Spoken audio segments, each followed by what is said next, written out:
कारी साहब, आज जो दहशतगर्दों के हवाले से बात की है, बलूचिस्तान के हवाले से काफी डिटेल और डेप्थ हमने जो है आज ब्रीफिंग सुनी है। साथ साथ मुझे फरमाइए, जिस तरह से उन्होंने बात करते हुए कहा कि बहुत हो गई बातचीत, अब जो है या तो आप सरेंडर करें या फिर मार दिए जाएंगे, तो पाकिस्तान पीपल्स पार्टी इस सारी पॉलिसी को किस तरह से देख रही है दहशतगर्दों के लिए? पहली तो मैं एक छोटी सी अपनी पहली डिबेट वाइंड अप कर दूं। जी। सवाल ये है कि अगर तो ये डिबेट इसलिए है कि गवर्नेंस को इम्प्रूव करना है और हमें डिलीवरी लोगों को सही नहीं मिल रही और जस्टिस सिस्टम नहीं है और डेवलपमेंट प्रॉपर नहीं है और रिप्रेजेंटेशन, तो उसका आइन के अंदर एक तरीका कार मौजूद है। सही। पाकिस्तान का आइन 3 टियर्स ऑफ गवर्नमेंट कहता है, फेडरल, प्रोविंशियल और लोकल गवर्नमेंट। ठीक। सबसे बड़ा प्रॉब्लम यह है कि कोई हुकूमत, मैं अपनी हुकूमत को भी साथ गिनता हूँ, कोई हुकूमत ऐसी नहीं है जो एक एम्पावर्ड लोकल गवर्नमेंट देना चाहे, जो पावर को डिवाल्व करे, जो वसाइल को डिवाल्व करे। आपके मौजूदा आइन के अंदर वो तरीका कार मौजूद है कि जिसके तहत आप इख्तियार नीचे भेज सकते हैं। बिल्कुल ठीक। मुझे ये पसंद नहीं है, लेकिन मैं फिर भी कहने पर मजबूर हूँ कि जनरल मुशर्रफ के उस वर्स्ट दौर में भी ये निजाम जो लोकल गवर्नमेंट का दिया गया वो बहुत एम्पावर्ड निजाम था। उसमें कुछ खामियां थी, उसको दूर करना चाहिए था।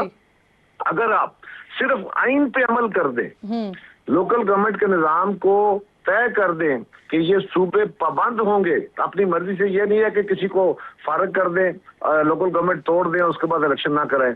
जिस तरह कौमी और सूबाई असेंबली के इलेक्शन आइन के तहत टाइम पे होना पाबंदी है, इसी तरह ये जो है ये लाजमी शर्त के तौर पे आइन में दाखिल करें और एम्पावर करें लोग। जो हमने एनएफसी किया, नेशनल फाइनेंस कमीशन के तहत सूबों को 56% तो चला गया, लेकिन सूबे बादशाह बन के बैठ गए। वो पंजाब हो या सिंध हो या केपी हो या बलूचिस्तान, सारे बादशाह हैं। अब वो नीचे डिवॉल्व करने को ना इख्तियार तैयार है ना वसाइल। इलाज वो है, उसकी तरफ कोई नहीं सोच रहा और नए आपकी बात दुरुस्त। कारी साहब, मेरे सवाल का भी जवाब दीजिए। पॉलिसी जो अभी आज बताई गई है उसको कैसे देख रहे हैं आप? देखिए, जो एक तो पहली बात याद रखिए, जो एडमिनिस्ट्रेटिव इदारे होते हैं ना, हमारी फौज है या हमारे बाकी इदारे, वो हैं स्ट्रिक्टो सेंसो, जो उनको टारगेट दिया गया होता है उस टारगेट पे चलने के लिए। ये सियासी जमातों का, ये सियासी लोगों का काम होता है कि वो अदर देन दैट, वो जो एडमिनिस्ट्रेटिव सॉल्यूशंस हैं उसके अलावा वो पॉलिटिकल सॉल्यूशन सोचते हैं। पॉलिटिकल जमातें हमेशा political as well as administrative units की इलाज की बातें करती हैं। उनकी DGISPR की जो आज प्रेस कॉन्फ्रेंस थी, उसमें उन्होंने जो सोल्यूशन दिया वो उनके ख्याल में अपनी जगह दुरुस्त होगा।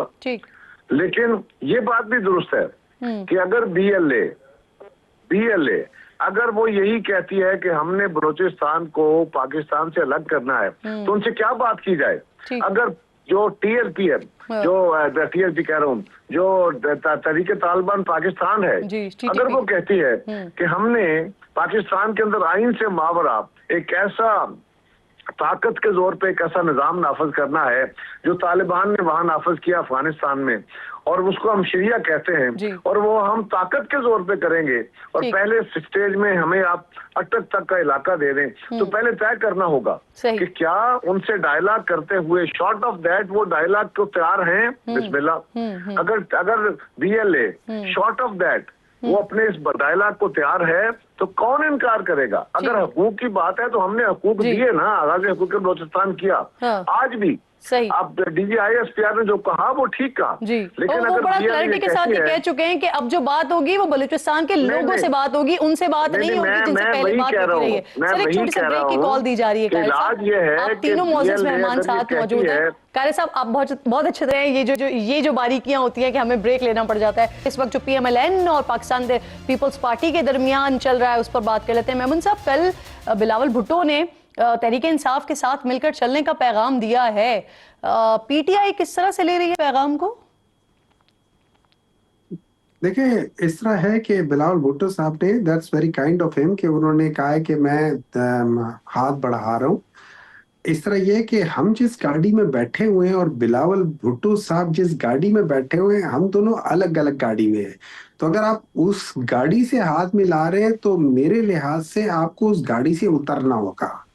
आप आए हमारे साथ चले, हम चल किस तरफ रहे। अभी जो हम बात कर रहे थे, जो मोहसिन नकवी साहब ने, ये सब लोग वो कर रहे हैं, हम उसी चीज को ठीक करने के लिए कर रहे हैं। और उसका जो बेसिक फंडामेंटल प्रिंसिपल है, जो मैं पहले कह रहा था और आपने मुझे बीच में इंटरप्ट करके कह दिया था कि बाद में बात करूंगी, ये पूरे सिस्टम जो फेल हो रहा है उसके 3 वजूहात है। एक, पॉलिटिशियंस, हम लोग अपने मतलब के लिए सब कुछ को जायज बना देते हैं और अपने मतलब के लिए हर जायज को नाजायज बना देते हैं। और इसका दूसरा पिलर है वो मिलिट्री सिविल जो जो एस्टैब्लिशमेंट है, वो लोग हैं, वो अपने मतलब के लोगों को जो हारे हुए होते हैं उनको बीच में इंस्टॉल कर देते हैं, उनको आता हो ना आता हो इंस्टॉल कर देते हैं। और ये आज से नहीं हो रहा। और तीसरा जो है, इन सब चीजों को लीगलाइज या इलीगल कर देती है वो जुडिशरी है। इन तीनों ने मुल्क मिलकर पिछले 78 सालों में वन वे और अनदर वे इस सिस्टम को गलत सही चलने से कर दिया। उसके लिए पॉलिटिकल मैरिट पीटीआई का पार्लियामेंट में पीपल्स पार्टी के साथ बैठना नामुमकिन है। प्लीज अलाउ मी, बिल्कुल मुमकिन है, हर के साथ बिल्कुल मुमकिन है, प्रोवाइडेड आपका विजन एक हो। विजन क्या है? अगर आपने इस मुल्क को चलाना है तो आपने बेसिक फंडामेंटल ठीक करना है, which is free, fair, transparent elections.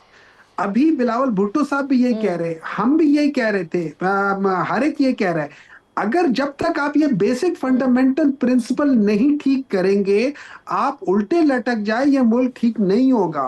और उसके बाद जब हम जिस चीज के लिहाज से बात करते हैं, और हम जब इलेक्शन के लिए पीपल्स पार्टी और पीटीआई मिलकर बैठ सकती है, नहीं, सारे मिलकर बैठना पड़ेगा। देखिए, it is not the issue of Peoples Party या PTI, this is an issue of Pakistan.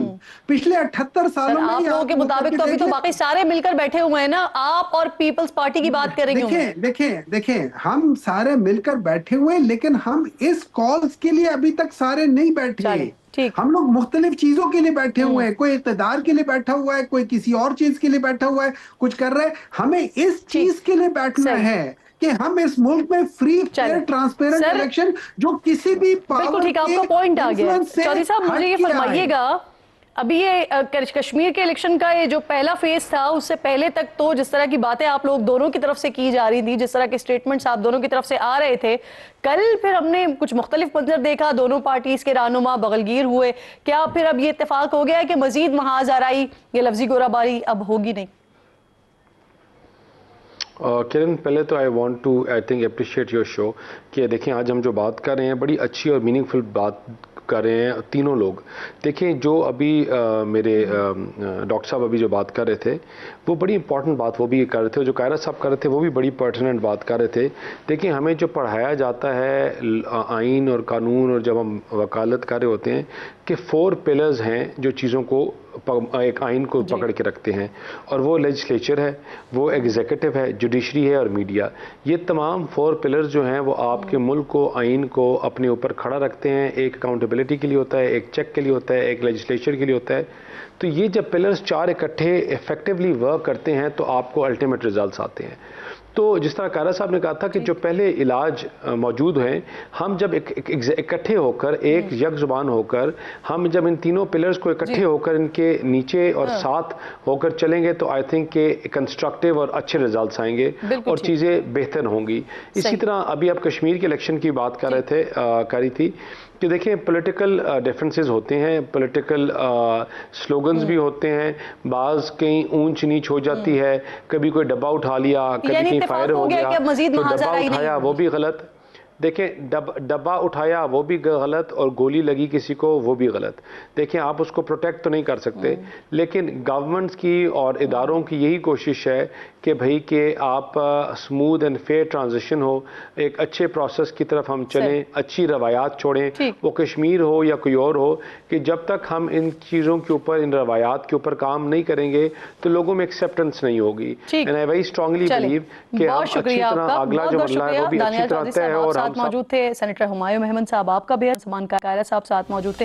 तीनों अहम मेहमान अहम मौज़ूआत पर गुफ्तगू कर रहे थे। एक छोटा सा ब्रेक लीजिए नाज़रीन, ब्रेक के बाद वापस आते हैं।